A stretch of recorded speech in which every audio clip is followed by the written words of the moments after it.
Assalamualaikum warahmatullahi wabarakatuh. Perkenalkan, saya Ike Fitriani dari Universitas Pakuan, jurusan Pendidikan Guru Sekolah Dasar, kelas 7B.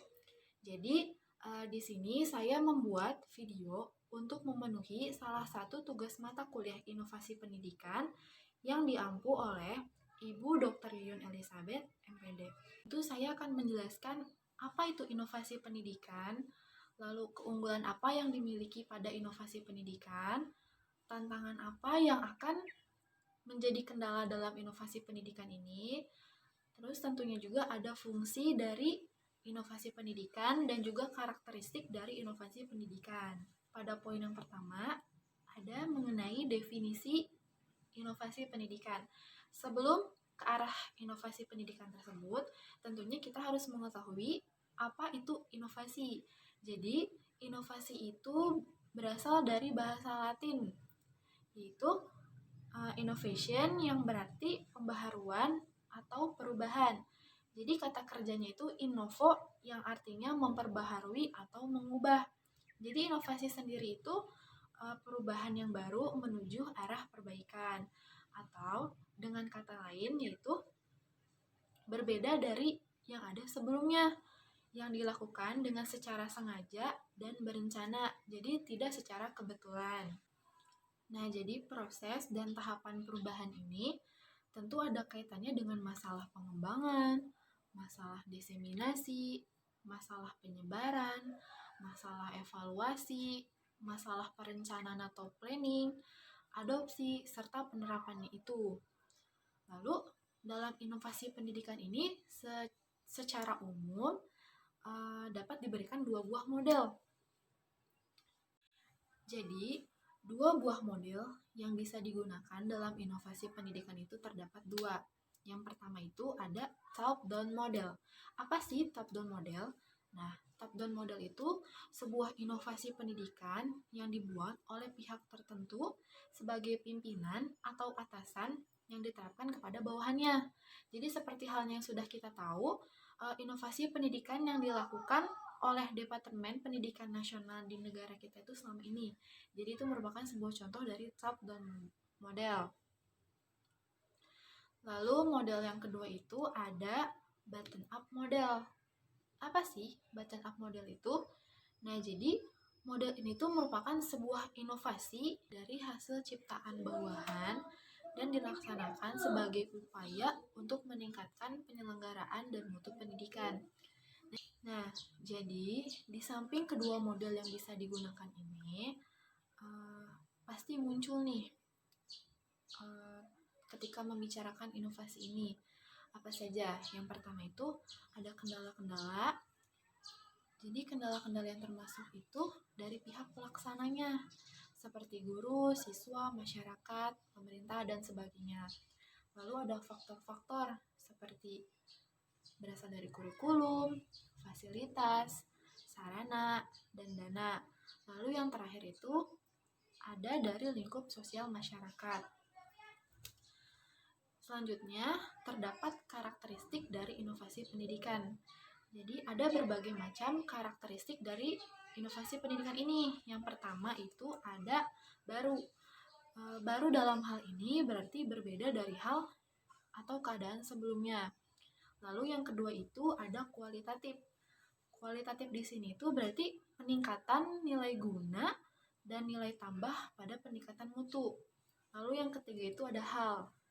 Hal di sini berarti mencangkup berbagai komponen dan aspek dalam pendidik. Jadi baik berupa ide, kegiatan, praktek kerja, maupun hasil dari produksi inovasi pendidikan tersebut. Lalu ada unsur kesengajaan. Unsur kesengajaan ini berarti inovasi ini dilaksanakan secara terencana, tidak secara kebetulan. Yang kelima ini ada meningkatkan kemampuan.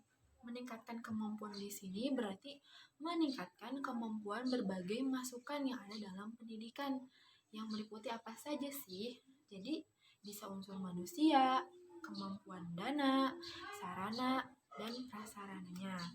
Lalu yang terakhir tentu ada tujuan. Berbagai macam keunggulan dari inovasi pendidikan. Pada poin pertama itu ada Dengan inovasi pendidikan, tentu lebih meratanya pendidikan dan pelayanannya ini. Lalu yang kedua itu ada lebih serasinya kegiatan belajar. Yang ketiga itu lebih efisien dan ekonomisnya pendidikan. Lalu pada poin keempat itu lebih efektif dan efisiensinya sistem penyajian. Yang kelima, lebih lancar dan sempurnanya sistem informasi kebijakan. Lalu yang terakhir itu lebih dihargainya unsur kebudayaan nasional. Itu dalam sebuah inovasi pendidikan terdapat tantangan atau kendala. Nah, jadi kendala-kendala yang dapat mempengaruhi keberhasilan suatu inovasi pendidikan seperti contohnya itu kurikulum antara lain. Yang pertama itu perkiraan yang tidak tepat terhadap inovasi. Yang kedua, ada konflik dan motivasi yang kurang sehat. Yang ketiga itu ada lemahnya faktor penunjang. Mengapa? Karena sehingga jika lemah, maka dapat mengakibatkan tidak berkembangnya inovasi yang akan dihasilkan. Lalu yang keempat ada keuangan atau finansial yang tidak terpenuhi. Yang kelima itu ada penolakan dari sekelompok tertentu akan hasil inovasi yang telah disajikan. Selanjutnya ada fungsi dari inovasi pendidikan.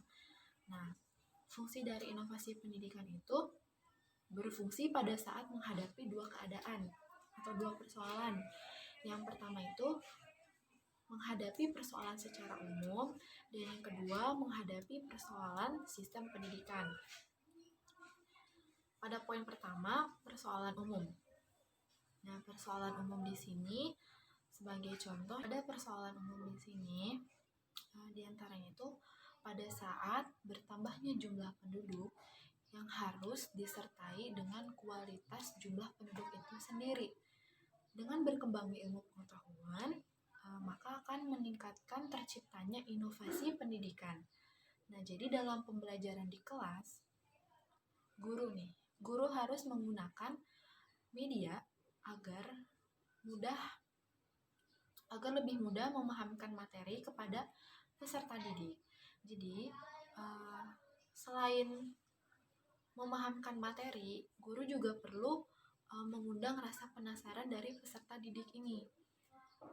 Pada poin yang kedua ini, fungsi dari inovasi pendidikan ini menghadapi persoalan sistem pendidikan. Jadi, persoalan tersebut itu diantaranya persoalan sumber pendidikan yang terbatas dan belum dimanfaatkan. Jadi, sistem pendidikan itu masih lemah. Contohnya, kurikulum yang digunakan di Indonesia ini masih ambigu. Mengapa dikatakan ambigu? Karena pergantian kurikulum ini dirasa sangat cepat. Jadi, mengapa dikatakan perubahan kurikulum ini sangat cepat? Karena setiap pergantian jabatan menteri, maka kebijakan kurikulum yang digunakan juga ikut mengikuti menteri tersebut. Sehingga dikatakan pergantian kurikulum di negara kita ini terasa sangat cepat, demikian. Lalu, selain hal tersebut, kebiasaan budaya literasi membaca di kita itu masih terasa rendah, serta konsepsi dan praktik pendidikan juga terasa kurang memadai. Sekian penjelasan materi dari saya mengenai inovasi pendidikan. Kurang lebihnya mohon dimaafkan. Semoga bermanfaat. Terima kasih. Wassalamualaikum warahmatullahi wabarakatuh.